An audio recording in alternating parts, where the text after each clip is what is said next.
Hi, everyone, and thank you for joining. I'm really excited to have Mariner Wealth join us today. Mariner's been a longtime partner of Oracle's, and I think they have a tremendous story, especially when it comes to incentive compensation. My name is Brad Martin, and I'm with Oracle CX.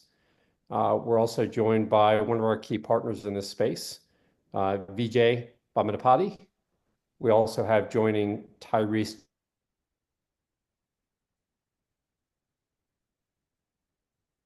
Pretty cool topics here at the end, but can also answer anyone's technical questions.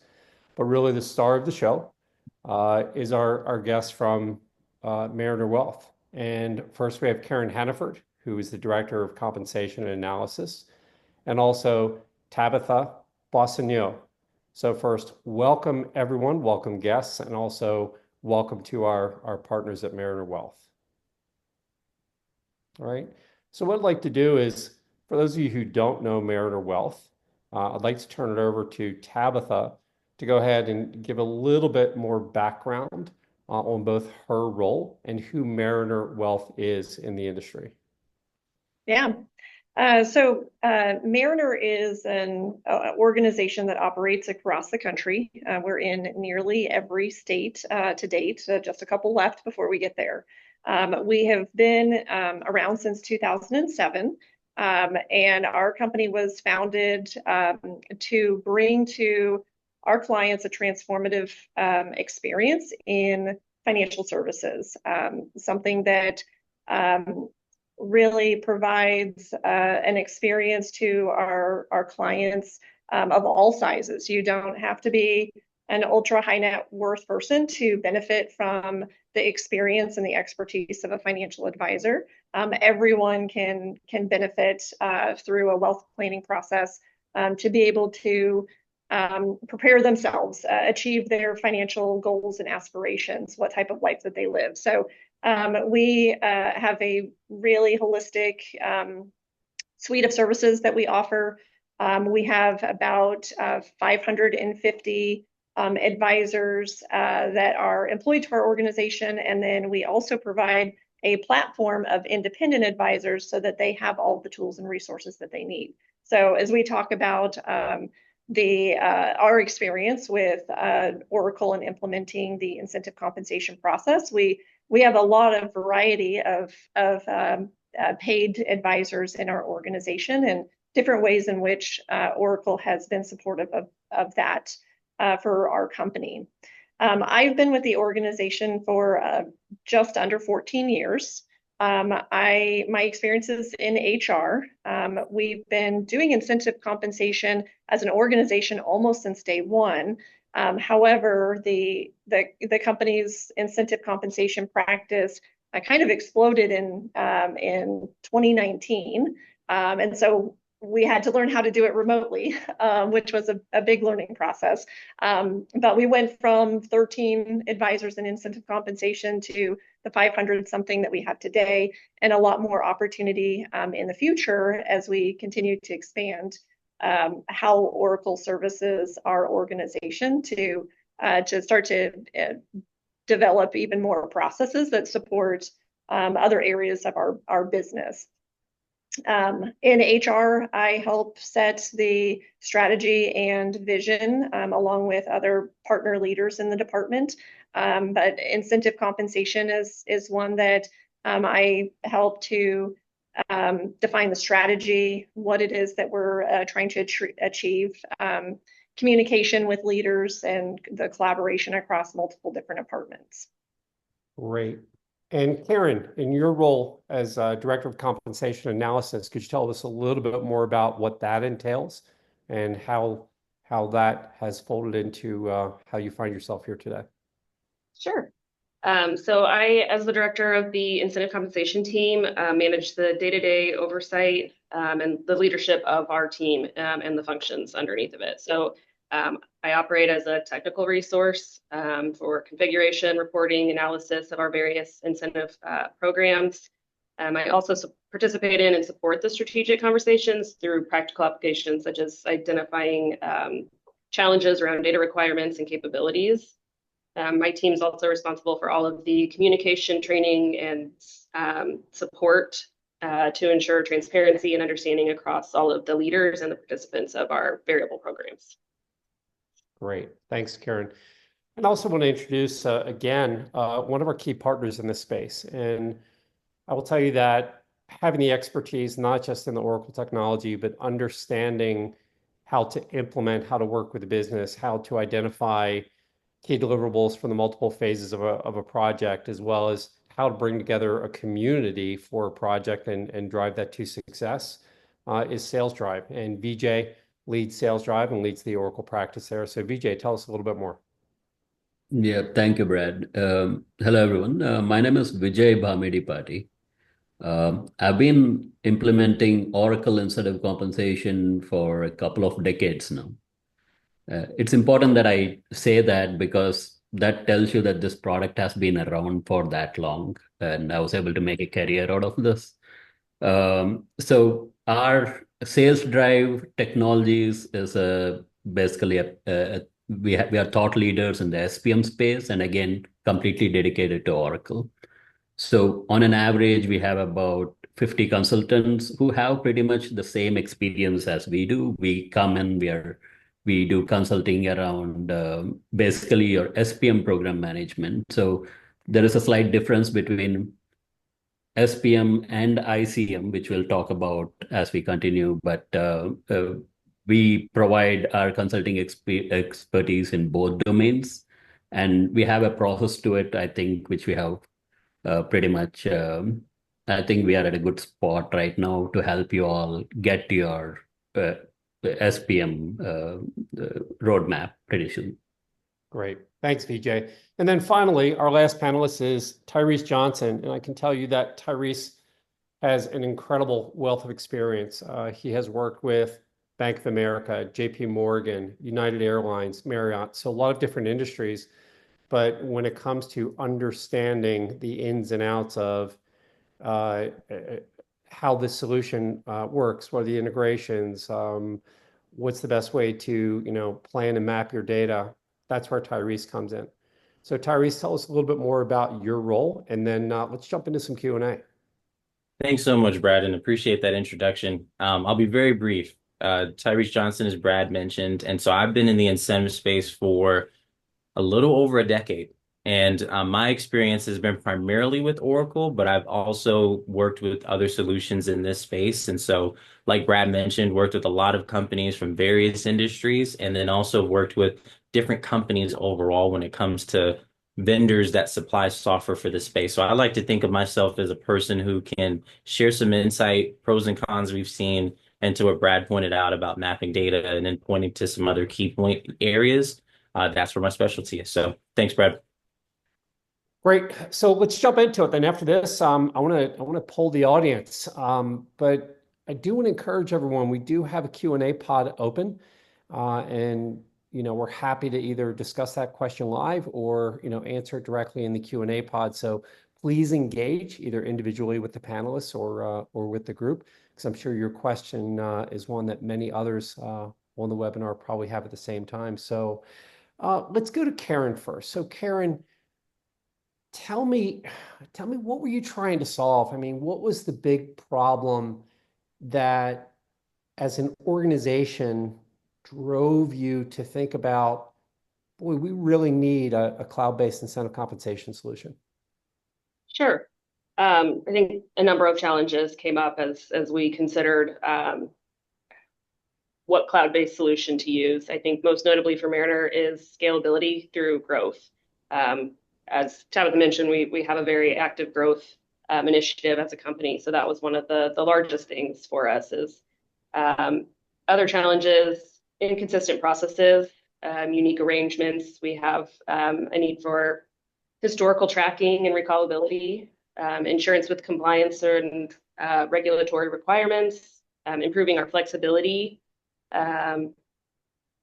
What else? The need for better communication between the leadership and the payee users, and the lack of ability to efficiently analyze data. So those were some of the main things that came up as we looked for a solution. Great.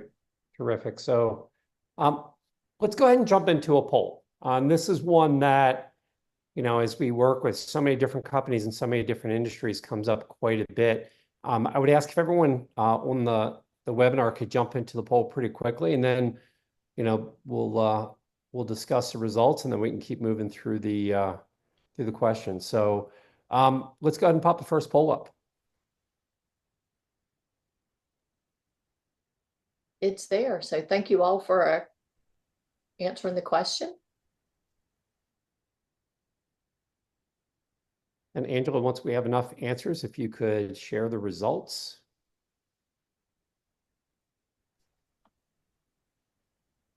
Yes, I will give it just a second longer. Everybody is participating today. Terrific.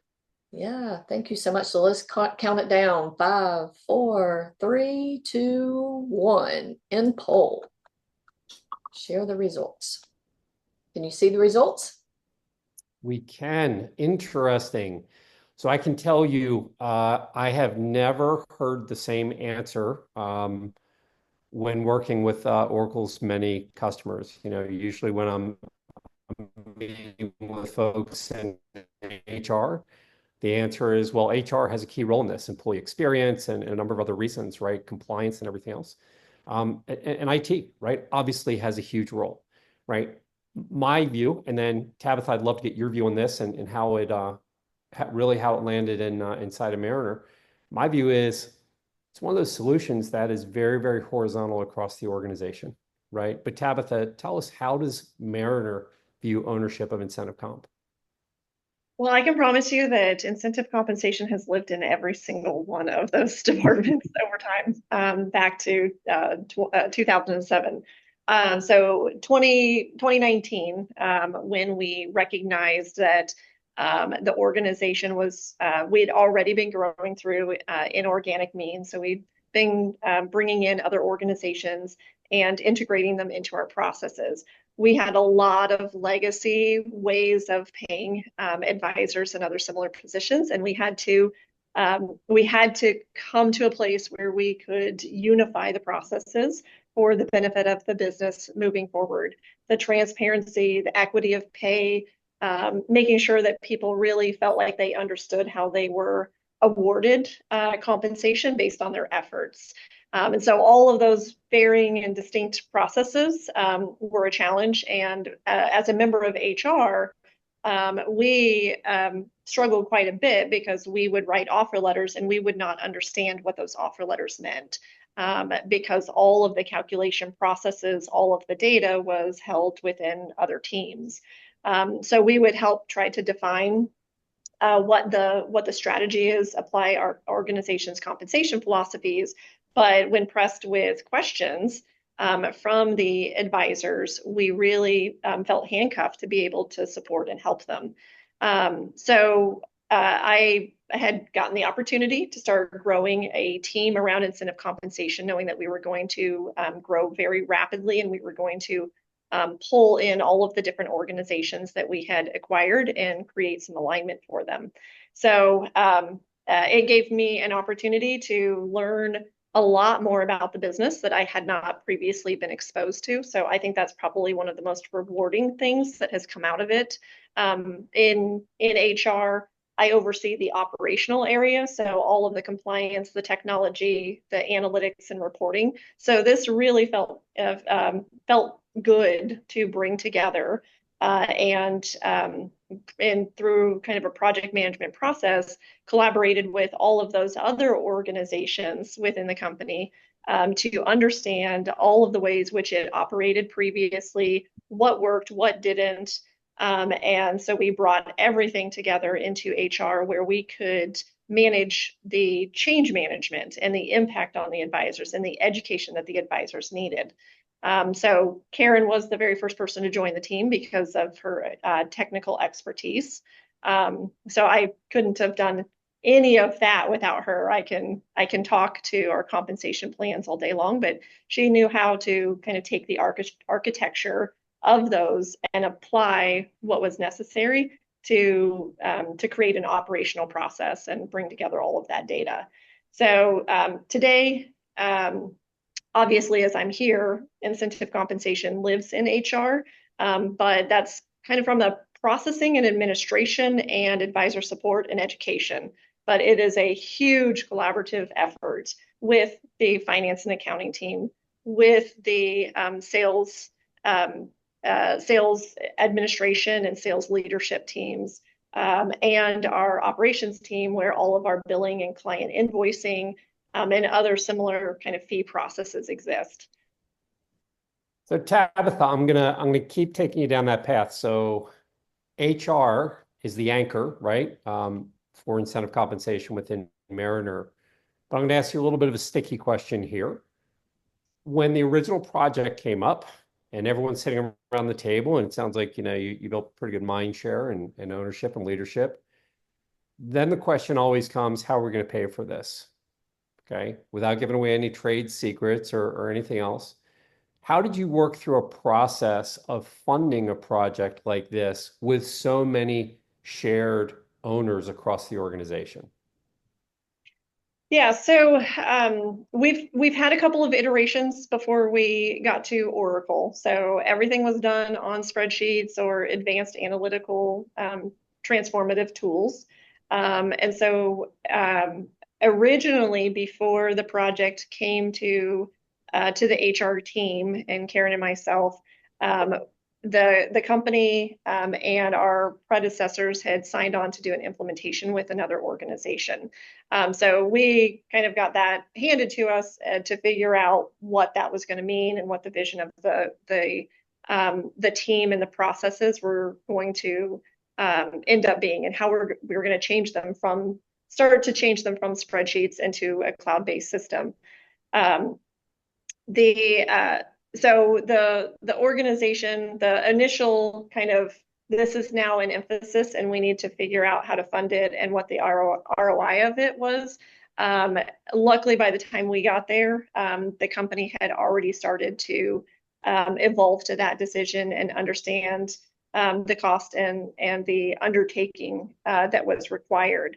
But when it came to deciding Oracle, we knew that we were going to continue to grow at a very rapid pace. We were at 13, we went to 500, and now we know that we're headed to 5,000 over the course of a period of a couple of years.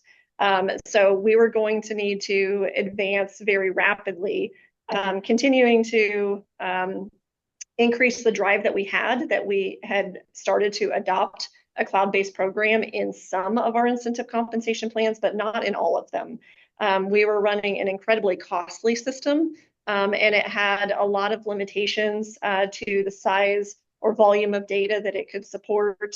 The reporting was very simplistic, so we were unable to provide quite the level of transparency to our advisors and other payees that we really needed to continue to encourage their trust in us, be a tool for attraction of talent and the retention of those advisors. So as the organization was working through an enterprise approach to our technology that encompassed all of our finance and accounting team and some of our IT and data management, starting to consider incentive compensation as part of that larger ecosystem, it was really a no-brainer.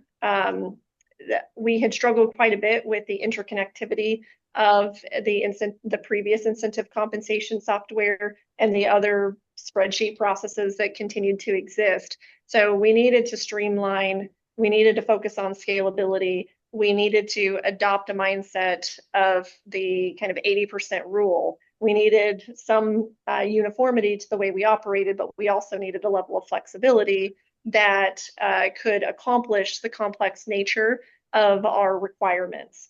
And so,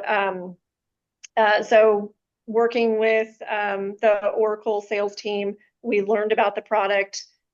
We came to understand how the system operated and the connectivity that we could get from it. And being a client, we were also able to gain from the economies of scale from a pricing perspective. So it really allowed us to go from a small population that we housed in an incredibly expensive system to increasing that population overnight by at least threefold without incurring any additional expense. So it was really a pretty straightforward decision. Some of the groundwork had been laid for us, but we were really able to elevate and evolve quickly after getting in conversations with Oracle and understand the platform. Great. Sounds like a solid evaluation. So thank you, Tabitha. So I want to go to VJ, and I want to keep going down this path with regard to ownership, but a slightly different aspect of it. We have a question in the chat pod that I'm going to ask VJ to answer, and it's about who owns it on the business side, right? Because the business, has many faces, right? We have sales, we have sales operations, right? We have sales finance, we have straight finance. So VJ, when you're working with organizations and they're trying to, build an ownership entity centered on the business, what do you think are the best practices there? Well, I think Tabitha kind of touched on this and their whole journey from where they were and where they are in the last couple of years. And I think where they're heading gives us an idea of who actually should own this whole program, right?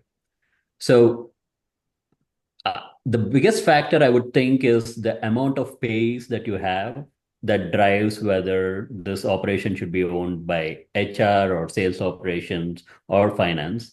It is very rare. And again, I speak as an observer because we are implementers. We go into the organization and all this is predefined. But over the years, what I've seen is based on the size of the sales force or the number of pays that you're using, that is what kind of defines where this function truly falls. Usually it starts out in HR, like what's happening here, right? But once you and incentive compensation, just as a business process in general, I think it's very under the radar. You will only know about incentive compensation when something goes wrong. So if there is a $50 difference in your paycheck, that's when you know something went wrong. You could have been paid correctly for a decade, and then you find out that something is wrong, and the attention of the whole C-suite goes over to that department at that point. So again, this sales operations is usually where I'm seeing over the last few years. That is the team which is actually heading it. But that has not been the case over the years, and it also depends on the industry. For example, some companies pay third parties versus inside sales reps, and they have two different departments for it. So who owns that is also different. So you have your finance taking care of third parties versus your HR taking care of internal employees. So it is a loaded answer, but one criteria that I would basically base my decision on who should own it is the number of pays and also the type of pays. Those are the two things that I've seen determine this whole allocation of resources. Great. An interesting point with regard to third party, because we do have a lot of our customers that do have third party or channel sales or resales, right? Or they're even doing subscription services, right? And they need to track those compensations, right? So we're going to have our second poll here, really in the same vein, which is, what is the primary function of an incentive compensation system, right? So while everyone's answering that, I can tell you I have heard everything from adding additional transparency to payroll, right, on the very simplistic side. I have heard incentive compensation management is the last mile of margin control, right? For companies that are, we're all under tremendous margin pressure, especially with the economy as it's been and, the cost pressures and things like that. It's how do I drive end-to-end margin control, right? And make sure that I'm not just handing out a P&L to individual business lines, but actually helping them manage and control, again, that very last mile. So let's give everybody just a few more seconds, and then let's pop up the answers. It's interesting when I look at the choices here. I almost see this as a progression or phased approach to your organization, right? So when you implement incentive compensation in general, you start out with making sure people are paid right. So that is pretty much your accuracy. But when do you, oh, we have the results there. Let's see. Yeah, so let's spend a minute on the results. Then we have a question in the chat pod that we'll answer live here. And I'm actually going to go to Tyrese to answer that question. So, it's interesting. And I'd say, based on what we're hearing from customers, not just, the poll results here, but everyone's looking for the business to drive more revenue, right? We are always striving for, better accuracy for a million different reasons. Compliance always has to be there. We want to make sure that not only are we incentivizing, but we're retaining those employees, right? A huge push there. But it's how am I able to drive new go-to-markets? How am I able to enter into new geographies and make sure that I can incentivize either a partner organization that's going to help us do that, or maybe it's an acquisition, right? Million different ways we do that, but interesting on that. So Tyrese, the question for those of you who can't see it is, if compensation is owned or compensation is owning the process inside of if HR compensation is owning the process side, okay? Talk to us about how you calculate commissions, how you're paying external sales agents, what are some of the capabilities of the tool and things like that? Absolutely. So it's a common thing I've seen even more so since COVID, where companies are exploring, Brad, to your point about different ways that they can drive more revenue. And so this external partner, third-party model is something that Oracle, from my experience, has been in the space for a long time. And so two answers to the question. One answer is if HR owns the process, one of the things I think incentive comp I've seen do really well is bring departments together. So you can have ownership, but still collaborate with other groups. In my experience for the external partners, it's operations. It's definitely going to be who deals with the partners directly. So anybody that focuses on the channel side of the organization, because they're almost the middleman between your company and your partners. So that communication is critical. And why those pieces are very important is because from customer feedback to us, the tool matters a lot, but the partner piece of it, their experience drives more who they're going to work with than just the tool alone. So the tool's critical, but it has to also be complemented with the teams that talk to these people on a regular basis. So I'd say that would be number one. And when that's done well, you not only drive more retention in your best performing partners, but you'll also start to see an uptick, we believe, in some of the partners that are in that frozen middle. They do well, not so much where they're in the top group, but they're not in our bottom performing group of partners. So you'll see more revenue growth even marginally from just those groups. The second part of that is when you look at a tool or how Oracle takes it, we work with so many companies that this is such a common use case. Our goal is to be able to drive consistency. And I know Tabitha and Karen can speak to this when they talk about their experience with Oracle. They're a third party, an internal person, a royalty, an incentive, a bonus. Oracle just looks at those as you're paying people something for something that they did, and you're paying someone or an entity.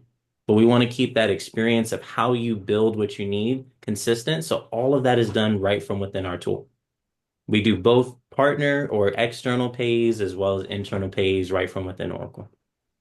Terrific. Thanks, Tyrese. And we're going to go back to Tyrese in a little bit And Tyrese is actually going to be talking to us about AI and incentive compensation. So stay tuned for that. All right, so Karen, let's talk implementation, right? Even the best technology in the world, right, needs good project management, partnership, right? Planning, execution. Talk to us about what it was like prior to the project, during the project, after the project, and ongoing with your relationship with your partner Sales Drive. Yeah, sure. Prior to the project, I think, we've kind of evolved from a place of manual processes to a previous system and then into Oracle. So the first implementation of our system, our previous system, really helped me to get a good grip of what a system is capable of. Obviously, the systems are all different and many can do things that others can't. So it really taught me to really dive into what the systems are, what it's capable of doing, and how we can use that system to get to our end goal. So I have a team who's very hands-on. We are very eager to dive in and learn and fully understand what the system's capabilities and functions are. Working with Sales Drive was really great with that. So they were very flexible, have been very flexible to our needs, diligent to understand what are our requirements, providing thoughtful solutions to help us understand, there's many different ways to go about what your end goal is. How do you get there? And so, we'd ask many questions. Okay, but what if we did it this way? And they were very good at helping us understand, if you do it this way, this is what it's going to turn out to be. If you do it this way, you're going to get this result. Really with the end person in mind. So what is the experience going to be for our associates when we do it this way versus this way? Great. And you just went live, right? So talk to us about, what it's like going live. What have you learned since you've gone live, right? And then, is that giving you the impetus to maybe look at doing some other things?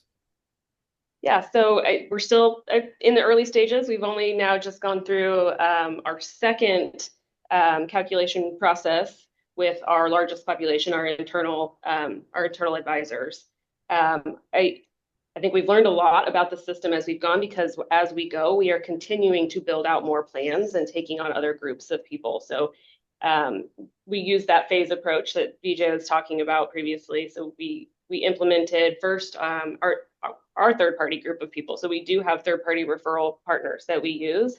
We implemented that group of people first. We learned a lot in the process, and that helped us as we went to implement our advisor population plans to learn and understand better about the system, how the system functions, and we were able to make good decisions with Sales Drive's help about the best way to go about that implementation. So I think we're still building, we're still learning a lot as we go, but it's been a really positive experience, and our associates have had really good things to say about the system.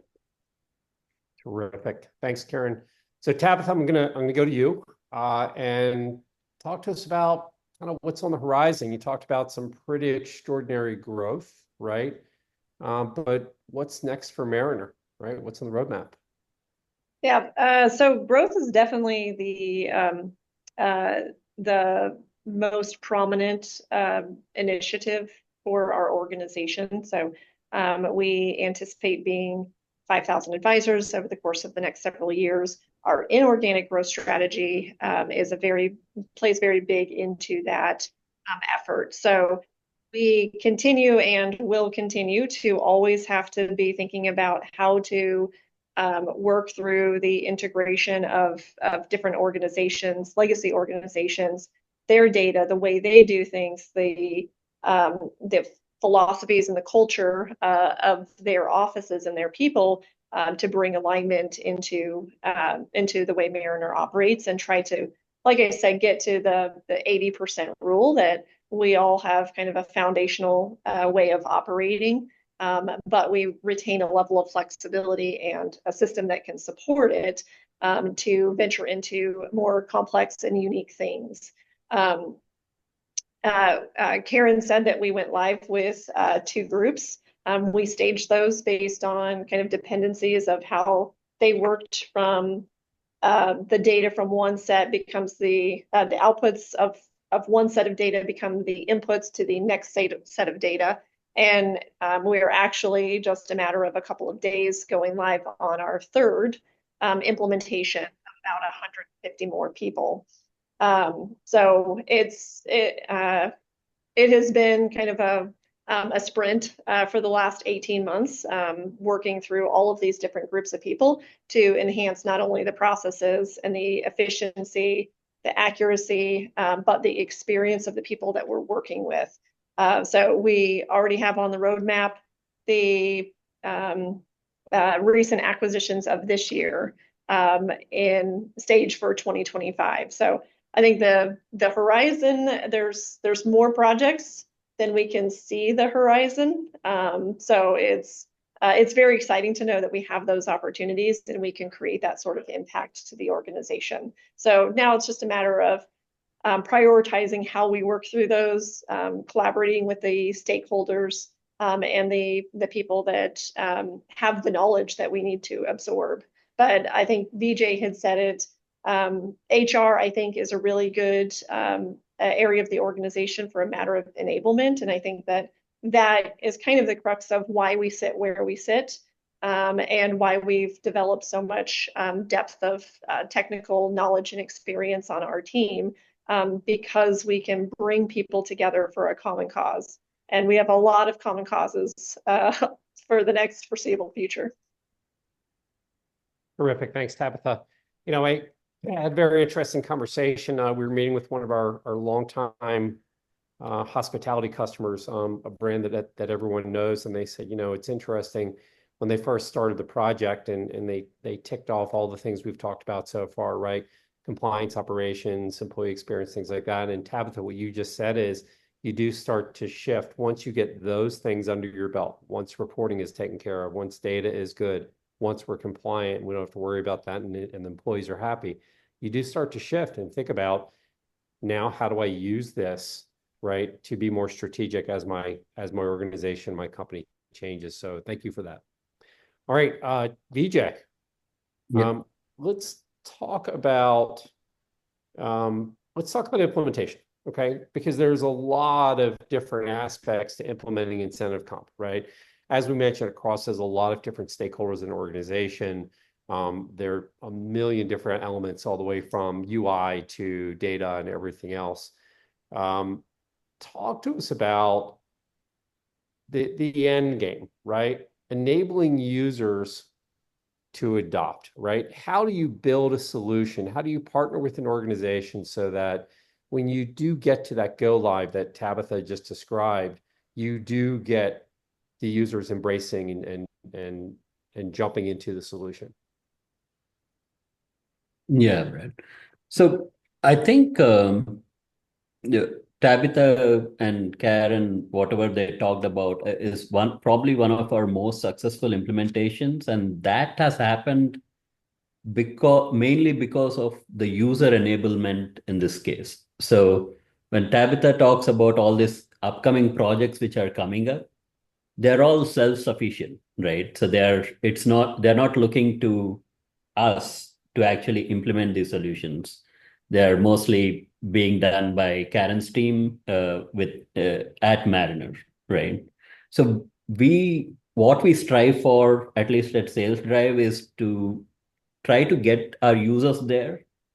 And this has the way to implementation has changed between on-premise to SaaS drastically, right? During the on-premise world, we actually had the capability to customize the solution, which is not really a good thing, because the user was not able to really handle that after we left. But with Oracle offering these SaaS offerings, which are where the user can actually work with Oracle once they go live to basically resolve issues on their own rather than moving to a partner. That is the general trend we are seeing across all our customers. And how we go about enabling them is pretty much what we try to do. We have a kind of a blueprint to incentive compensation with all our experiences across. So Let me quickly share something so it makes more sense. Then VJ, once you get that up, we do have another poll to get some additional feedback from folks regarding timing and implementation. Yep. So the way we go about implementing and what we have found this very successful. Earlier, when, like I said, during the on-premise world, we would go more of a waterfall approach. But what we have found very effective is we work on doing the requirement and enterprise level design in the first two phases. But then we move on to kind of like a iterative rapid prototyping. So what that means is we are trying to basically show demos of a product being built based on the requirements that we have gathered. This helps in two things, right? First thing is the customer is able to see the system being built right in front of them. Second thing is we are going through a really hands-on training with some of the key players from the customer, because they kind of help us prepare for this demo as we are building and point out, and they are seeing under the hood as we are developing this thing. So as we for after each demo, as the product or the solution matures, even before UAT, the customer or the user has actually been hands-on on the system. And that's when we kick in with an actual training for UAT. At that point, it's a moot point because they've actually pretty much built along with us, right? While we were actually doing this build. And there are no surprises at that point at UAT.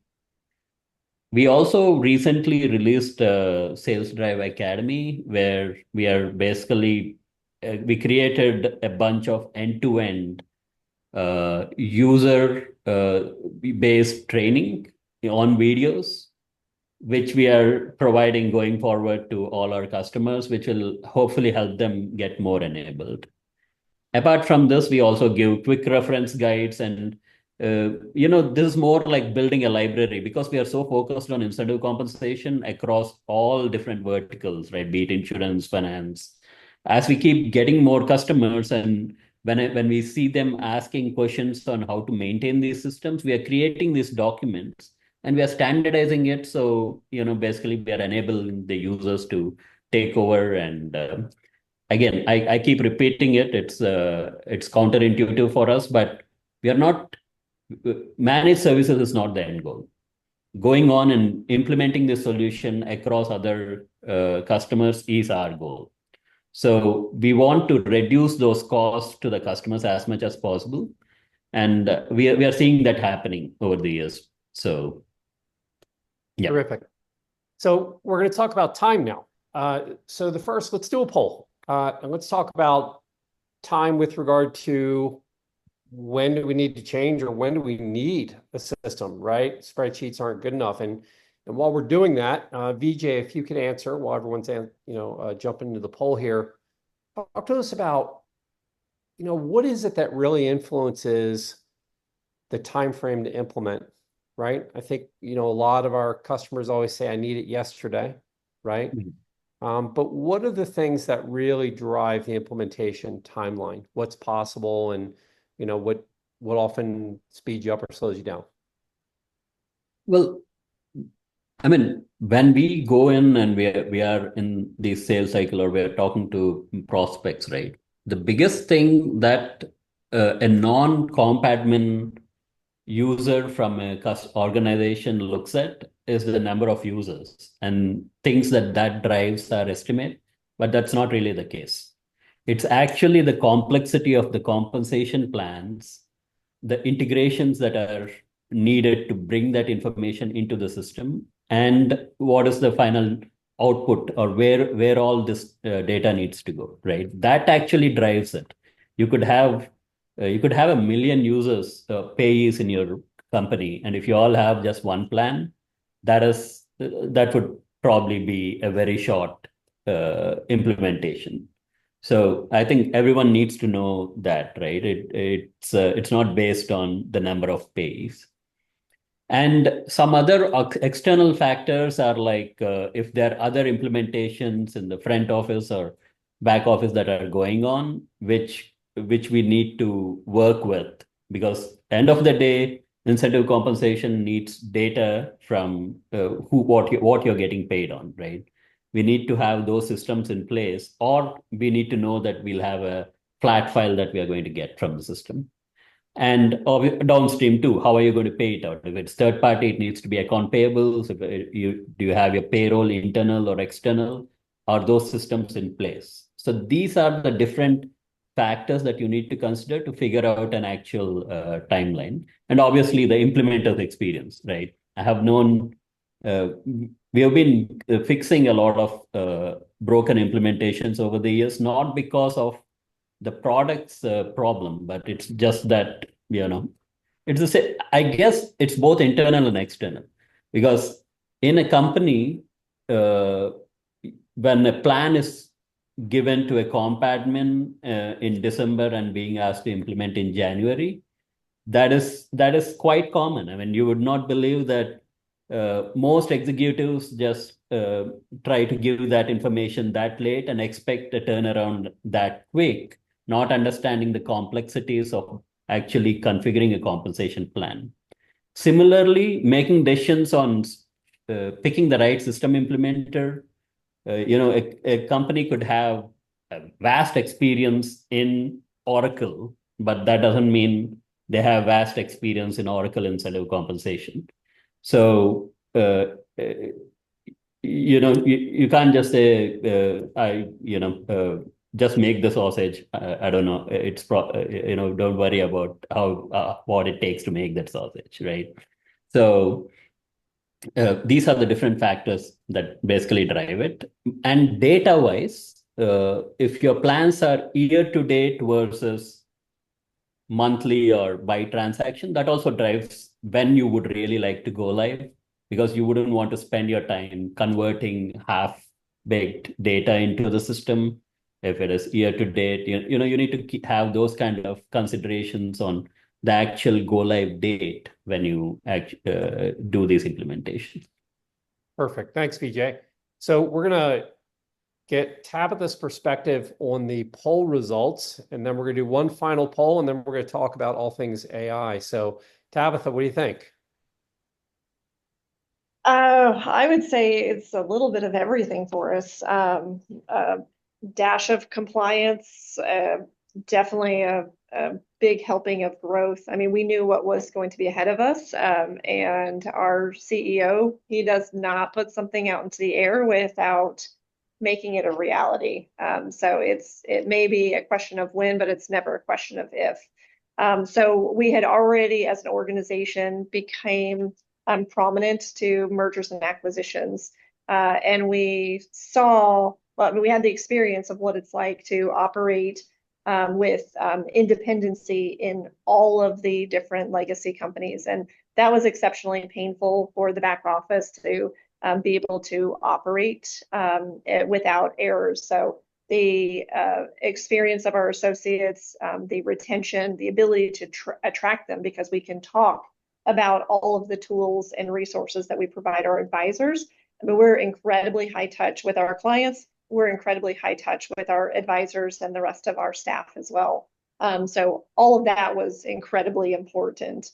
And then we are in a highly regulated environment. So making sure that we not only pay people correctly, but we pay them in compliance with the different regulations that intersect with our industry.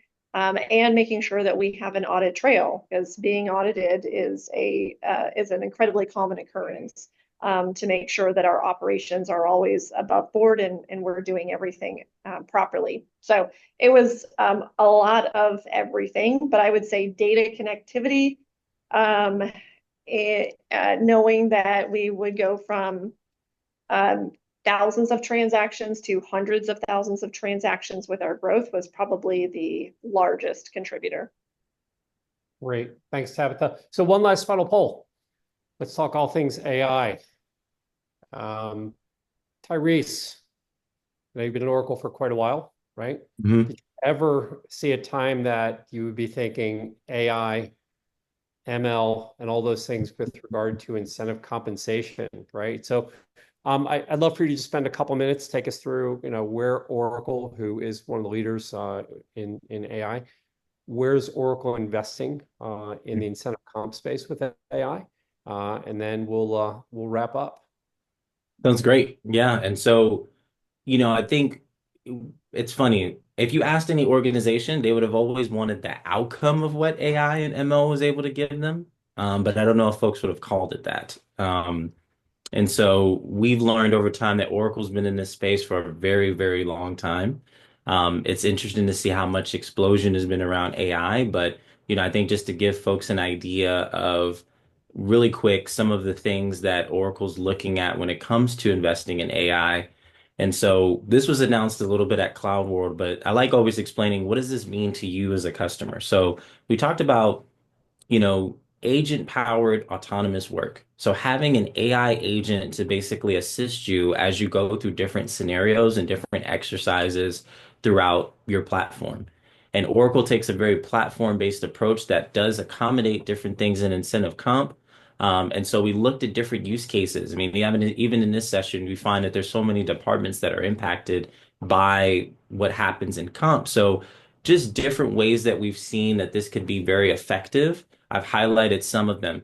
Things like a data visualization agent. A lot of times companies will ask us, okay, help me not have to do as much research. If we have a dispute that comes in and a seller is like, hey, I should have been paid X on this particular deal. A lot of times, whether it's through email or whatever, the company will say, I wish the system would just find the information for me so I can be the one to make a decision. I wish it could point out trends. I wish it could do this. Stuff like a data visualization agent helps. And it's not just beneficial to only comp, it's beneficial across the board. Things like Payslip Analyst, that helps too because a lot of times the sellers are small business owners, is how I think of it. Right, as a seller, you're going to check and be your own auditor of was I paid accurately, whether it's before you receive your paycheck or after. And so things like that can be very effective. The last thing I'll kind of point out, because I actually want to give a little bit of time to Tabitha and Karen to talk through a little bit of a question I was asked, is the plan guide. So there was a conference I actually attended a couple months ago called World of Work, and one of the prominent topics came up of how do you explain your comp plan to people? And there's been debate on should it be designed simpler? Do we need more metrics? Do we need more drivers or less drivers? And so one of the things Oracle thought of was, regardless of how you build the plan and what's easiest for the teams, being able to explain that plan as simple as we can be, that's what people really want. And so having an agent that is designed to summarize and explain your compensation plan, to explain to a seller, to explain to an analyst, or if you're having new people on board on the admin side and say, hey, what is this plan even doing?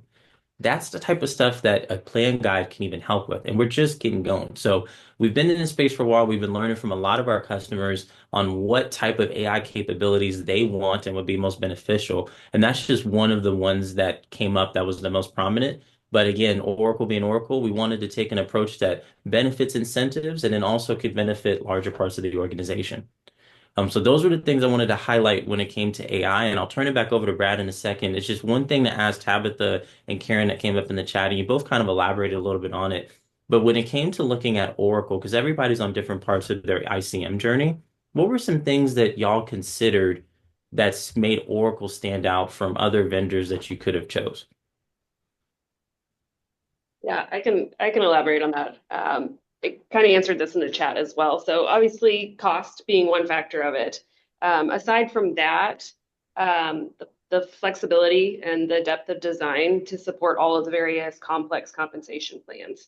And so our previous system was very simple. There was pretty much one way to build a plan, and it didn't allow for all of the more complex plans that we had in place. And wanted to take on, but hadn't had the chance to do so yet. So some of those plans were being supported through manual processes or other system data transformation tools. So still a very manual process. So Oracle allowed the ability to take some of that on. Another thing there is, gosh, sorry, I just answered this. So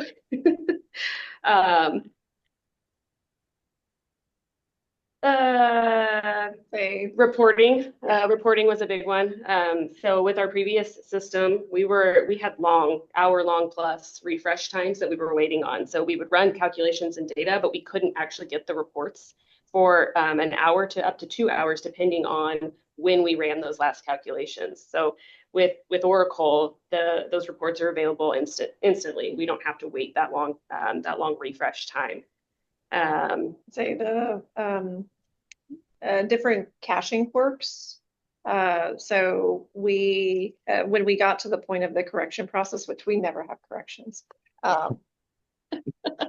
we'll just say hypothetically if we had them, the correction process in Oracle was a lot smoother for the team to manage. They could make a correction on an individual person basis, whereas in our previous system, we basically had to have kind of a communication of a blackout period where a deadline for asking questions or raising concerns, and then another period for which we ask people not to get into the system because all of the changes that we had to make, or a very large portion of them, they had to be done on a batch basis. We could not identify a single transaction or identify a single payee in order to make the change and be able to redistribute the results to them alone.